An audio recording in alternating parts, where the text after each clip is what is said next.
Durante décadas, a padaria Monteiro foi o coração da pequena cidade de São Clemente. Fundada pelo bisavô de Clara, o forno daquela padaria nunca deixou de funcionar. Era lá que as manhãs ganhavam cheiro de pão fresco e onde as histórias da cidade eram contadas entre xícaras de café. Mas os tempos mudaram.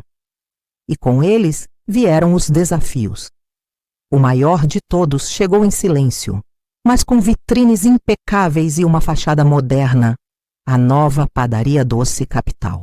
Com produtos industrializados, bolos simétricos com coberturas perfeitas e doces com brilho de revista, a Doce Capital logo atraiu os olhares e os bolsos dos moradores. Tudo ali parecia mais bonito, mais rápido e até mais barato. Era uma padaria feita para fotos, com filas nos fins de semana e entregas por aplicativo. Enquanto isso, a padaria Monteiro, com seus pães artesanais e balcão antigo, começou a esvaziar. Os clientes habituais foram sumindo aos poucos, atraídos pelas novidades e pelas embalagens sofisticadas da concorrência. Clara fazia o que podia para manter a tradição viva, mas cada fornada que sobrava no fim do dia era um lembrete. Os tempos estavam mudando e a alma da padaria parecia estar sendo esquecida. Numa tarde abafada de quinta-feira, o dono da Doce Capital, o Sr. Alberto Nogueira, um homem alto de postura rígida, terno impecável e sapatos tão engraxados que refletiam o chão da calçada, parou bem em frente à padaria Monteiro, acompanhado de 2 sócios engravatados. Os 3 observavam a fachada modesta da padaria com um ar quase divertido. "Olhem só", disse Alberto com um meio sorriso. "Parece uma daquelas casinhas de boneca antigas, charmosa. Minha avó devia ter uma dessas." Um dos sócios riu, balançando a cabeça em falso respeito. "Uma relíquia", comentou. Alberto entrou na padaria com passos lentos e estudados, como quem avalia uma peça de arte empoeirada. Clara, que organizava alguns pães sobre o balcão, ergueu o olhar surpresa. A loja estava vazia naquele momento. Só o cheiro de pão recém-saído do forno preenchia o ar. "Boa tarde", disse Clara, tentando manter a voz firme. "Boa tarde." Alberto caminhou pelo espaço, observando os detalhes. O balcão de madeira antiga, os potes de vidro com doces caseiros, os azulejos gastos. Bem nostálgico. Bonitinho até. Mas precisa de uma reforminha, não acha? Clara sorriu sem graça, tentando conter o incômodo. "Posso te oferecer algo?" "Claro. Que tal esse?" Apontou para um docinho de goiabada com coco, receita clássica da família. "Parece artesanal. Vamos ver se é comestível." Ela lhe entregou o doce com delicadeza. Alberto mordeu um pedaço pequeno, mastigou lentamente e franziu o senho. "É exatamente o que eu imaginei. Receita antiga, textura rústica, sabor simples, bem caseiro mesmo." "Mas sabe, Clara", disse limpando os dedos com um lenço de bolso, "hoje em dia as pessoas buscam experiência visual, acabamento refinado, padronização. Elas comem com os olhos primeiro. Sua padaria é charmosa, mas está presa no tempo." Clara engoliu em seco. Tentou responder, mas ele não deu espaço. "Veja, não estou dizendo isso por mal. É só que negócios são números, entende? Sentimento não paga boletos. O segredo é escalar. Produção em larga escala, controle de custos, embalagens bonitas. Nós vendemos o que o cliente quer ver no feed. E, infelizmente, ninguém posta uma foto de um doce de vó todo torto." Um dos sócios soltou um riso abafado. Clara sentiu o rosto corar. Olhou para a prateleira onde estavam as receitas de Dona Áurea, cada uma feita com amor, com história, e por um instante se sentiu pequena, fora de lugar, como se aquilo tudo fosse, de fato, um passado esquecido. Alberto deu mais uma olhada rápida ao redor. Largou o doce pela metade sobre o balcão e disse, com falsa cordialidade: "Mas boa sorte para você. A concorrência é difícil, né? Quem sabe uma reforminha e um Instagram novo não ajudam." Virou-se e saiu com os sócios rindo baixinho. Os sinos da porta tilintaram na saída e o silêncio voltou a tomar conta do lugar. Clara ficou ali, parada com o doce intocado à sua frente. Aquela mordida desprezível parecia ter ferido algo mais profundo do que o orgulho. Havia tocado a memória da família, a dedicação da vovó e tudo o que aquela padaria significava. Clara estava sentada na última cadeira da padaria, perto da janela empoeirada. Chorava baixinho, o rosto apoiado em uma das mãos, enquanto a outra segurava um pedaço de doce de coco com goiabada, o mesmo que fora desprezado por Alberto Nogueira horas antes. Era tão gostoso, até misturado com lágrimas continuava gostoso, porque não estava dando certo então. Ao redor dela, folhas amassadas de contas vencidas cobriam a mesa como se fossem migalhas de um sonho desfeito.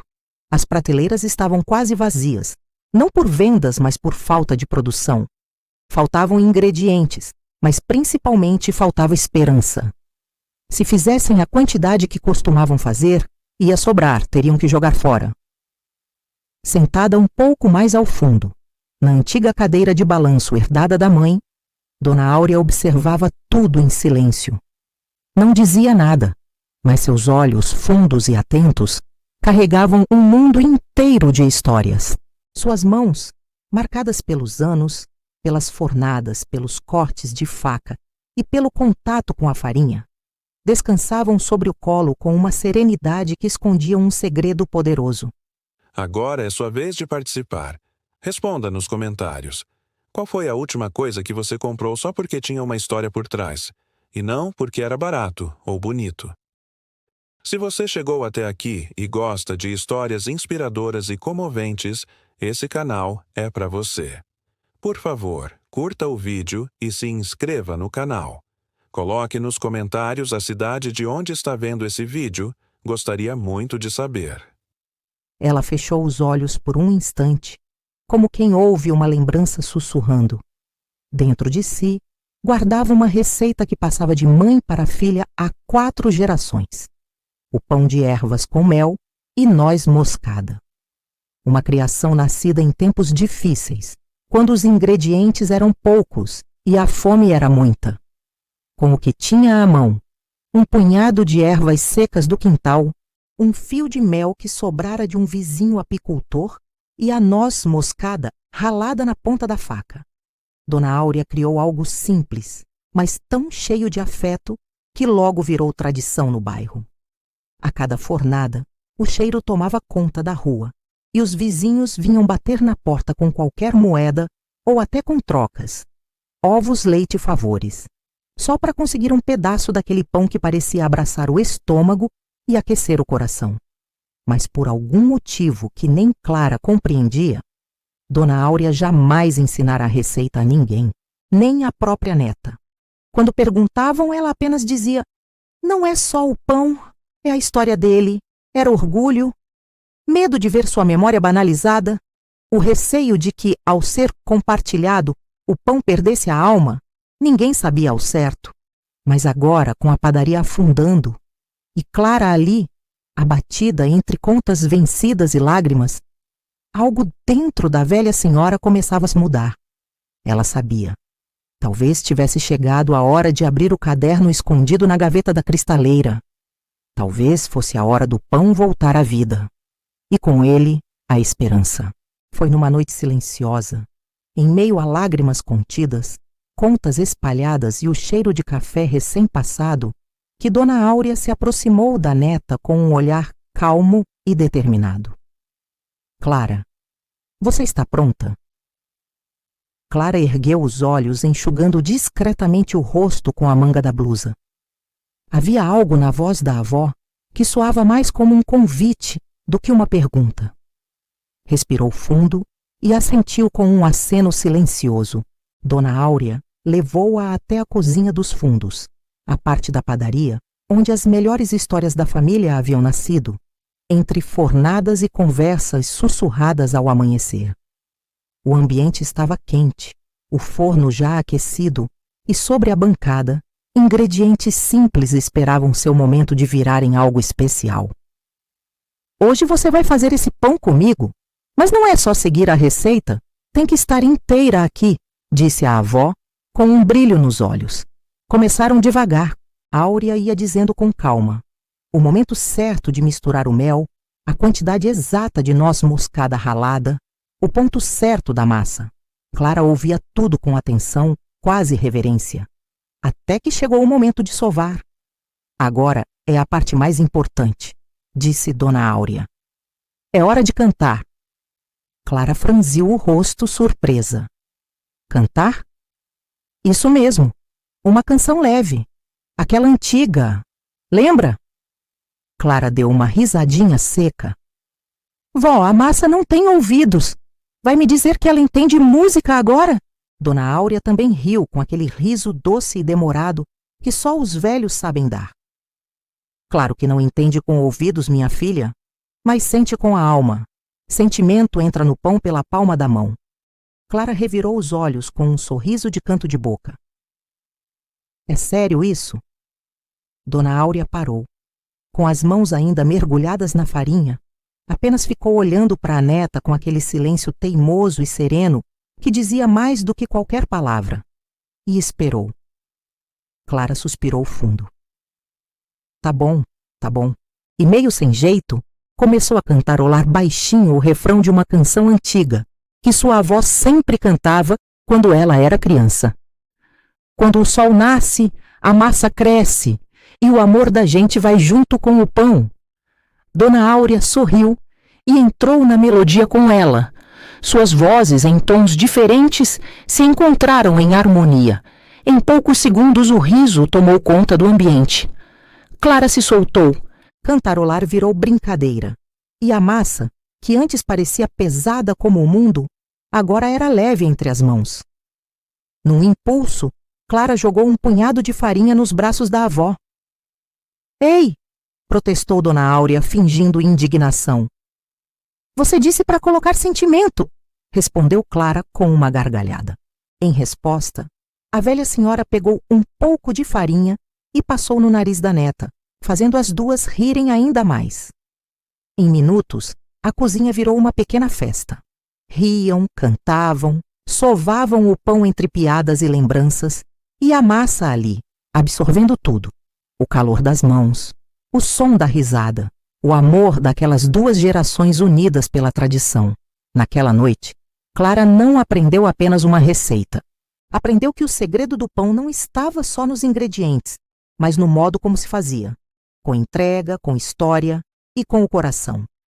Agora era ajustar tudo e se preparar para uma nova inauguração. Nesses dias de preparação, houve um burburinho correndo pelo bairro. Seu Geraldo, dono da principal mercearia do bairro, era cliente fiel da Doce Capital. Toda quarta-feira comprava uma caixa de brigadeiros gourmet para oferecer aos clientes que passavam em sua loja. Até que, certo dia, depois de receber uma encomenda com embalagens ainda mais reluzentes e um preço mais salgado, decidiu experimentar um antes de servir. Mal colocou na boca e fez uma careta. Isso aqui é puro açúcar! Resmungou, cuspindo o doce meio mastigado no lixo. Não era exagero. O brigadeiro, que prometia ser artesanal com toque de cacau premium, tinha a textura de um tijolinho doce e um gosto tão artificial que deixava a língua empelotada. Seu Geraldo revirou os olhos e pegou a caixa. Paguei caro por isso? Na mesma tarde apareceu na Doce Capital com a encomenda intocada. Olham aqui, moço, disse, cutucando a embalagem dourada. Isso não é brigadeiro, é açúcar compactado com corante. Até os meus clientes mais formiguinhas reclamaram. O atendente, seguindo o protocolo, ofereceu um voucher de desconto para a próxima compra. Não quero voucher, quero meu dinheiro de volta. Seu Geraldo bateu o pé. E diga ao seu patrão que, se quisesse doce de fábrica, comprava no supermercado por metade do preço. A cena foi ouvida por outros clientes. E nos dias seguintes, a frase "é puro açúcar" virou piada no bairro. Alberto Nogueira, ao ser informado, apenas revirou os ombros. O público não entende de tendências gourmet, mas as vendas dos brigadeiros caíram pela metade naquela semana. Na manhã seguinte, Clara reabriu a padaria com uma fornada especial.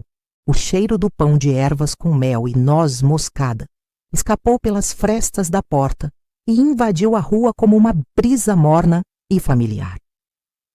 Um aroma que não chamava só a fome, chamava lembranças. E um a um, os antigos clientes começaram a voltar. Alguns com olhos marejados, outros com um sorriso tímido, como quem reencontra um velho amigo. E o pão? O pão tocava algo que nem o tempo conseguiu apagar.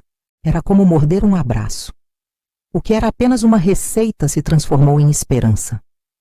As vendas voltaram a crescer, a padaria ganhou vida, e os olhos de Dona Áurea brilhavam toda vez que via uma criança sorrir ao morder aquele pão tão especial.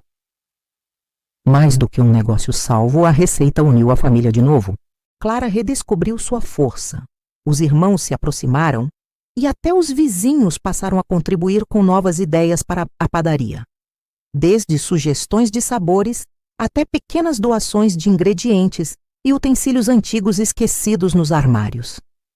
A tradição que parecia esquecida agora ganhava um novo fôlego, não como uma obrigação, mas como um orgulho. A padaria Monteiro virou símbolo de afeto, memória e resistência em meio à modernidade apressada. Quanto à padaria concorrente, a Doce Capital, também encontrou seu lugar. Após um início arrogante e vaidoso, Alberto Nogueira percebeu que nem sempre aparência é tudo. Quando o movimento começou a cair, ele procurou Clara para conversar. Ela o recebeu com gentileza, como quem entende que há espaço para todos que respeitam suas raízes. Seu pão tem história, ele disse com humildade nos olhos. O nosso tinha marketing. Alberto acabou mudando o foco de sua padaria. Investiu em cafés especiais e doces sofisticados para festas, deixando o campo do pão artesanal para quem fazia com alma. As duas padarias coexistiam, cada uma com seu público, sem rivalidade. E às vezes, nos fins de tarde, Clara e Alberto se encontravam na praça, em frente para trocar ideias, histórias e até receitas. Porque no fim das contas, como dizia Dona Áurea, o pão só alimenta de verdade quando é feito para partilhar.